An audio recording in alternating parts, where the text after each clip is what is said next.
अस्सलाम वालेकुम स्टूडेंट्स। आप सबको एक्सीलेंस ऑनलाइन लर्निंग स्कूल में खुश आमदीद कहता हूं। मेरी गुजारिश है कि आप अपनी नोटबुक्स निकाल लें और पूरी तवज्जो के साथ लेक्चर को सुनें, क्योंकि आज हम एक बहुत ही अहम और फिक्री सबक का आगाज करने वाले हैं। और हाँ, एक ज़रूरी बात, अगर आपने इस किताब के पिछले असबाक नहीं देखे हैं तो अभी हमारे चैनल पर जाएं और उन्हें लाजमन देख लें, ताकि आपको ये सबक समझने में मुकम्मल आसानी हो। तो आज हम जमात नहुम की किताब बायोलॉजी के पहले सबक का आगाज कर रहे हैं, जिसका उन्वान है बायोलॉजी की साइंस। ये बाब दरअसल उस इल्म की बुनियाद है जो खुद जिंदगी के मुताले पर मबनी है। आइए देखते हैं कि आज के इस सबक में हम किन नुकात पर बात करेंगे। सबसे पहले हम बायोलॉजी का तारुफ हासिल करेंगे, फिर इसकी अहम शाखों को समझेंगे। इसके बाद दीगर उलूम से इसके ताल्लुक़ को जानेंगे और देखेंगे कि बायोलॉजी में करियर के क्या मौक़े हैं।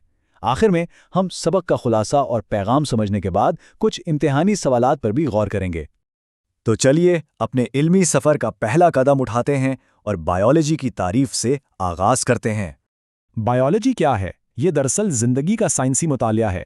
ये लफ्ज़ दो यूनानी अल्फाज का मजमुआ है, बायोस जिसका मतलब है ज़िंदगी और लोगोस जिसका मतलब है मुतालिया या सोचो विचार।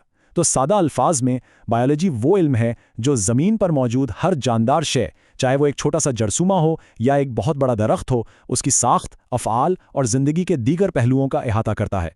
अब चूंकि ज़िंदगी का दायरा बहुत वसी है, इसलिए साइंसदानों ने मुताले की आसानी के लिए इसे 3 बड़े शोबों में तकसीम किया है। पहला है ज़ूलॉजी, जिसमें हम जानवरों की दुनिया का मुताला करते हैं। दूसरा है बॉटनी, जो पौधों की ज़िंदगी के राजों से पर्दा उठाती है। और तीसरा माइक्रोबायोलॉजी, जो उन नन्हे जानदारों का इल्म है जिन्हें हम आम आंख से नहीं देख सकते, जैसे बैक्टीरिया और वायरस। लेकिन बात यहीं तक महदूद नहीं। इन 3 बड़े शोबों के अंदर भी बायोलॉजी की कई मज़ीद शाखें हैं जो ज़िंदगी के मखसूस पहलुओं पर रोशनी डालती हैं। आइए इनमें से चंद अहम शाखों पर नज़र डालते हैं। आपने कभी गौर किया कि हमारी शक्ल सूरत, हमारी आदत हमारे वालिदैन से क्यों मिलती हैं? इस सवाल का जवाब हमें जेनेटिक्स में मिलता है।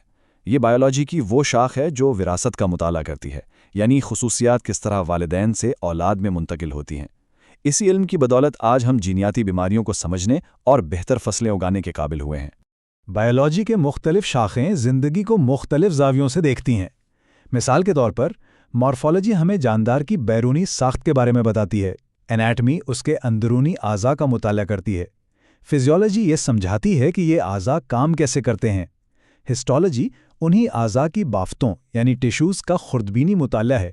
और इकोलॉजी हमें बताती है कि कोई भी जानदार अपने माहौल के साथ किस तरह ताल्लुक़ कायम रखता है। और ये बात भी बहुत दिलचस्प है कि बायोलॉजी हमें सिर्फ हाल ही नहीं बल्कि माजी बईद में भी ले जाती है। ज़मीन पर ज़िंदगी की सबसे पुरानी दरियाफ्तशुदा निशानी एक सायानोबैक्टीरियम का फॉसिल है, जो अंदाज़न 3.5 अरब साल पुराना है। ज़रा सोचिए, ज़िंदगी का सफ़र कितना कदीम और तवील है। ये जानना भी ज़रूरी है कि साइंस का कोई भी शोबा अकेले काम नहीं करता। हर इल्म दूसरे से जुड़ा होता है। अब हम ये देखेंगे कि बायोलॉजी का दीगर साइंसी अलूम के साथ क्या ताल्लुक़ है। देखिए, जब केमिस्ट्री के उसूलों का इतलाक जानदारों पर किया जाता है तो बायोकेमिस्ट्री वजूद में आती है। जब फिज़िक्स के कवानीन को ज़िंदगी समझने के लिए इस्तेमाल किया जाए तो वो बायोफिज़िक्स कहलाती है। इसी तरह जब हयातियाती डेटा का तज्जिया शुमारियात की मदद से किया जाए तो उसे बायोस्टैटिस्टिक्स कहते हैं। और जब हम इंसानी फ़ायदे के लिए खुर्दबीनी जानदारों को इस्तेमाल करते हैं तो ये शोबा बायोटेक्नोलॉजी कहलाता है। ये सब इंटरडिसिप्लिनरी साइंसेस की बेहतरीन मिसालें हैं। और इन तमाम उलूम की मदद से जब हम खुद इंसानी जिस्म को देखते हैं तो हैरान रह जाते हैं। एक अंदाजे के मुताबिक इंसानी जिस्म तकरीबन 30 खरब सेल्स पर मुश्तमिल है। ये एक पूरी कायनात है जो हमारे अंदर आबाद है। अच्छा, तो सवाल ये पैदा होता है कि बायोलॉजी पढ़ने के बाद मुस्तकबिल में कौन से पेशावराना रास्ते इख्तियार किए जा सकते हैं। आइए उस पर एक नज़र डालते हैं। सबसे पहले तो मेडिसिन और सर्जरी यानी MBBS का शोबा है, जो बराह रास्त इंसानी खिदमत से वाबस्ता है। इसके अलावा डेंटिस्ट्री, फार्मेसी और फिजियोथेरेपी भी अहम तिब्बी शोबे हैं। लेकिन बात यहीं ख़त्म नहीं होती। आप ज़राअत के शोबे में जाकर मुल्क की ग़िज़ाई पैदावार बढ़ाने में मदद कर सकते हैं, या फिर फॉरेस्ट्री के ज़रिए जंगलात और कुदरती माहौल के तहफ़्फ़ुज़ के लिए काम कर सकते हैं। मज़ीद देखें तो वेटनरी मेडिसिन का शोबा है, जिसमें जानवरों का इलाज किया जाता है। माहौलियाती साइंस है, जो हमारी ज़मीन को दरपेश ख़तरात का हल तलाश करती है।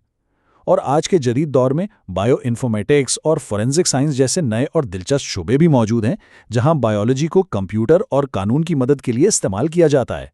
تو آج ہم نے جو کچھ پڑھا اس کا مرکزی خیال کیا ہے؟ اس تمام گفتگو کا حاصل کیا ہے؟ آئیے اس پر بات کرتے ہیں۔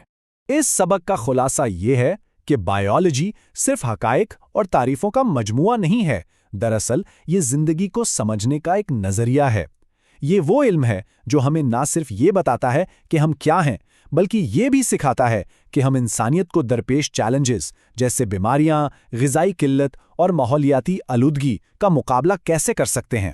یہ علم انسانیت کی بقا اور فلاح کی کنجی ہے۔ اور اب آخر میں ہم امتحانی نقطہ نظر سے کچھ اہم سوالات کا جائزہ لیں گے تاکہ آپ کی تیاری مزید بہتر ہو سکے۔ یہ ایک بنیادی تشریحی سوال ہے۔ اس کا جواب دیتے وقت صرف تعریفیں لکھنے پر اکتفا نہ کریں، ہر شاخ کی تعریف کے ساتھ ایک واضح مثال بھی دیں تاکہ ممتحن پر آپ کے تصور کی گہرائی واضح ہو سکے۔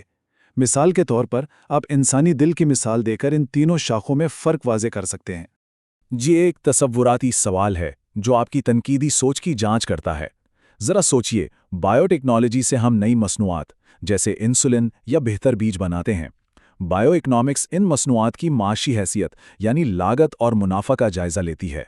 اس طرح یہ دونوں شعبے ایک دوسرے سے گہرا تعلق رکھتے ہیں۔ آپ اس تعلق کو کسی اور مثال سے بھی واضح کر سکتے ہیں۔ اسٹوڈنٹس، اس سبق کے نکات کو اپنی تحریر میں ڈھالنے کی کوشش کریں تاکہ امتحانی تیاری بہتر ہو سکے۔ اگر آپ کو یہ سبق پسند آیا تو اسے لائک کریں اور اپنے دوستوں کے ساتھ بھی شیئر کریں، اور ہاں، براہ کرم ہمارے اس پلیٹ فارم کو سبسکرائب کرنا نہ بھولیں۔ اگلے سبق تک کے لیے اجازت دیجیے۔ خدا حافظ۔